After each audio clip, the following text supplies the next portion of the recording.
सप्तश्लोकी दुर्गा। शिव उवाच देवी त्वं भक्तसुलभे सर्वकार्यविधायिनी कलौ हि कार्यसिद्ध्यर्थ उपायं ब्रूहि यत्नतः।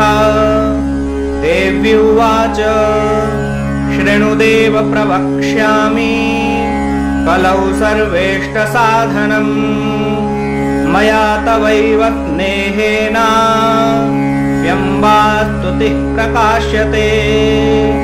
ॐ अस्य श्रीदुर्गा सप्तश्लोकी स्तोत्रमन्त्रस्य नारायण ऋषिः अनुष्टुप् छन्दः। श्रीमहाकाली महालक्ष्मी महासरस्वत्यो देवताः श्रीदुर्गा प्रीत्यर्थं सप्तश्लोकी दुर्गा पाठे विनियोगः।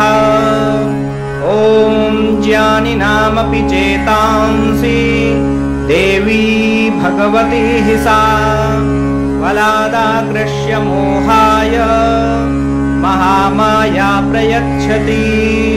दुर्गे स्मृता हरसिभितिमशेषजन्तोः स्वस्थैः स्मृता मतिमतीव शुभां ददासि। दारिद्र्यदुःखभयहारिणिका त्वदन्या सर्वोपकारकरणाय सदार्द्रचित्ता। सर्वमङ्गलमाङ्गल्ये शिवे सर्वार्थसाधिके शरण्ये त्र्यम्बके गौरी नारायणि नमोऽस्तुते। शरणागत दीनार्त परित्राणपरायणे सर्वस्यार्तिहरे देवी नारायणि नमोऽस्तुते।